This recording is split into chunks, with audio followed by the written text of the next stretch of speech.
A Era dos Mártires, capítulo 5. Os primeiros conflitos com o Estado. Continuação. A perseguição sob Nero. Nero chegou ao poder em outubro de 54 d.C., graças às intrigas de sua mãe Agripina, em seus esforços para assegurar a seu filho a sucessão do trono. A princípio, Nero não cometeu os crimes pelos quais depois ficou famoso. Ainda mais, várias das leis dos primeiros anos de seu governo foram de benefício para os pobres e os despojados. Mas pouco a pouco o jovem imperador se deixou levar por seus próprios afãs de grandeza e poder, e por uma corte que se desdobrava por satisfazer seus mínimos caprichos. 10 anos depois de chegar ao trono, Nero já era desprezado por boa parte do povo, e também pelos poetas e literatos, e cuja multidão ele pretendia pertencer sem ter os dons necessários para isso. Todos que se opunham à sua vontade morriam misteriosamente ou recebiam ordens de se suicidar. Quando a esposa de um de seus amigos lhe agradou, simplesmente enviou seu amigo a Portugal e tomou a mulher para si. Todos esses fatos e muitos rumores corriam de boca em boca e faziam com que o povo sempre esperasse o pior de seu soberano. A situação estava assim quando, na noite de 18 de julho de 64, um enorme incêndio estalou em Roma. Ao que parece, Nero se encontrava na ocasião em sua residência de Antium, a uns 70 quilômetros de Roma, e assim que soube o que sucedia, correu a Roma, onde tratou de organizar a luta contra o incêndio. Para os que haviam ficado sem refúgio, Nero fez abrir seus próprios jardins e vários outros edifícios públicos. Mas tudo isso não bastou para afastar as suspeitas que logo caíram sobre o imperador, a quem muitos já tinham por louco. O fogo durou 6 dias e 7 noites, e depois voltou a se acender em diversos lugares durante mais 3 dias. 10 dos 14 bairros da cidade foram devorados pelas chamas. Em meio a todos os sofrimentos, o povo exigia que se descobrisse o culpado, e não faltava quem se inclinasse a pensar que o próprio imperador havia ordenado o incêndio da cidade, para poder reconstruí-la a seu gosto, como um grande monumento à sua pessoa. O historiador Tácito, que provavelmente se encontrava então em Roma, conta vários dos rumores que circulavam, e ele mesmo parece dar a entender a sua opinião, pela qual o incêndio havia começado acidentalmente num depósito de azeite. Mas cada vez mais as suspeitas recaíam sobre o imperador.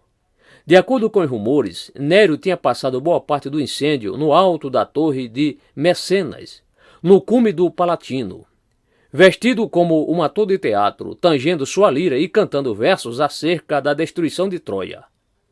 Logo começou a propalar-se que o imperador, em seus desatinos de poeta louco, havia incendiado a cidade para que o sinistro lhe servisse de inspiração. Nero fez todo o possível para afastar as suspeitas de sua pessoa, mas todos seus esforços seriam inúteis enquanto não se fizesse recair a culpa sobre outro. 2 dos bairros que não tinham sido queimados eram as zonas da cidade, em que havia mais judeus e cristãos. Portanto, o imperador pensou que seria mais fácil culpar os cristãos.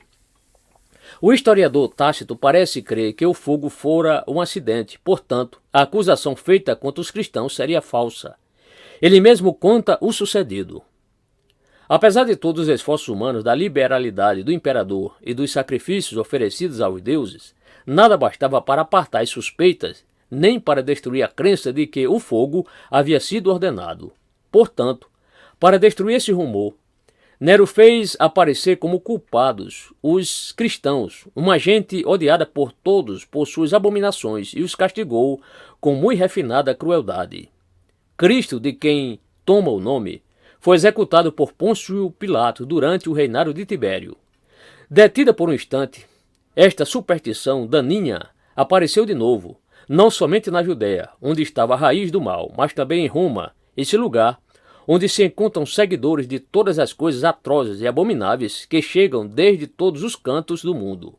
Portanto, primeiro foram presos que confessaram ser cristãos, e baseado nas provas que eles deram foi condenada uma grande multidão, ainda que não os tenham condenado tanto pelo incêndio, mas sim pelo seu ódio à raça humana. Anais 15, 44. Essas palavras de Tácito são valiosíssimas, pois constituem um dos mais antigos testemunhos que chegaram até nossos dias, do modo que os pagãos viam os cristãos. Ao ler essas linhas, torna-se claro que Tácito não cria que os cristãos fossem os verdadeiros culpados de ter incendiado Roma. Ainda mais, a refinada crueldade de Nero não recebe sua aprovação, mas, ao mesmo tempo, esse bom romano, pessoa culta e distinta em sua época, crê em muito daquilo que dizem os rumores acerca das abominações dos cristãos e de seu ódio pela raça humana. Tácito e seus contemporâneos não dizem em que consistem essas abominações que os cristãos supostamente praticavam. Teremos de esperar até o século II para encontrar documentos em que se descrevem esses rumores maliciosos. Mas, seja o que for, o fato é que Tácito crê nesses rumores e pensa que os cristãos odeiam a humanidade. Isso se compreende se recordarmos que todas as atividades da época, o teatro, o exército, as letras, os esportes, etc., estavam tão ligados ao culto pagão que os cristãos se viam obrigados a se ausentarem delas.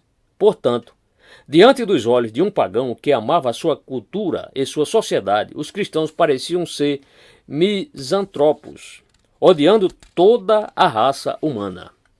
Mas Tácito prossegue, contando-nos o sucedido em Roma por causa do grande incêndio. Além de matá-los, aos cristãos, fê-los servir de diversão para o público. Vestiu-os em peles de animais, para que os cachorros os matassem a dentadas.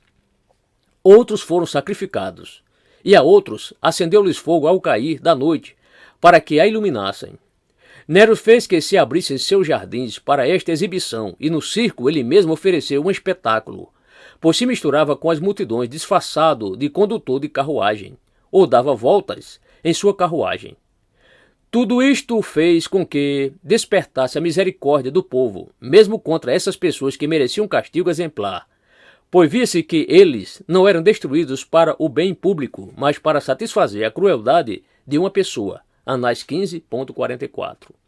Uma vez mais, vemos que esse historiador pagão, sem mostrar simpatia alguma pelos cristãos, dá a entender que o castigo era excessivo, ou ao menos que a perseguição aconteceu não em prol da justiça, mas por capricho do imperador.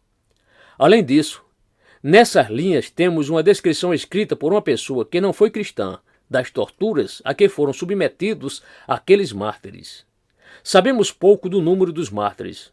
Além do que Tácito relata, há alguns documentos cristãos dos fins do século I e do II que recordam com terror aqueles dias de perseguição sob Nero. Também há toda a classe de indícios que dão a entender que Pedro e Paulo estavam entre os mártires de Nero. Por outro lado, todas as notícias que nos chegam referem-se à perseguição da cidade de Roma. Portanto, é muito provável que a perseguição, embora muito cruel, tenha sido local e não se estendesse às províncias do império.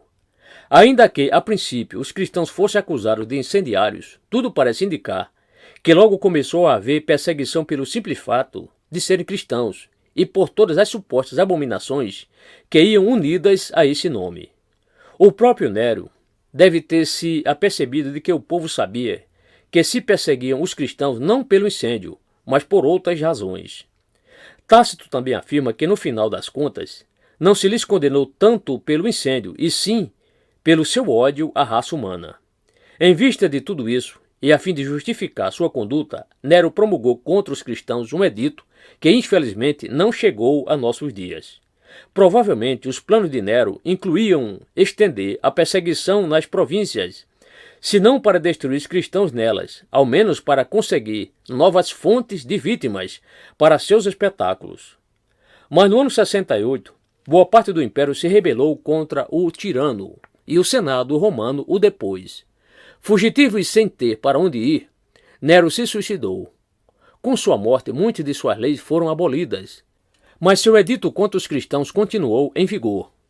Isso queria dizer que, enquanto ninguém se ocupasse em persegui-los, os cristãos podiam viver em paz. Mas tão logo algum imperador ou outro funcionário decidisse desatar a perseguição, poderia sempre apelar à lei promulgada por Nero. De imediato, ninguém se ocupou em perseguir os cristãos. Após a morte de Nero, seguiu um período de desordem tão grande que os historiadores chamam o ano 69 de O Ano dos Quatro Imperadores. Por fim, Vespasiano pôde tomar a rédea do Estado e logo seu filho Tito o sucedeu, o mesmo que no ano 70 havia tomado e destruído Jerusalém. Em todo esse período, o Império parece ter esquecido os cristãos, cujo número continuava aumentando silenciosamente.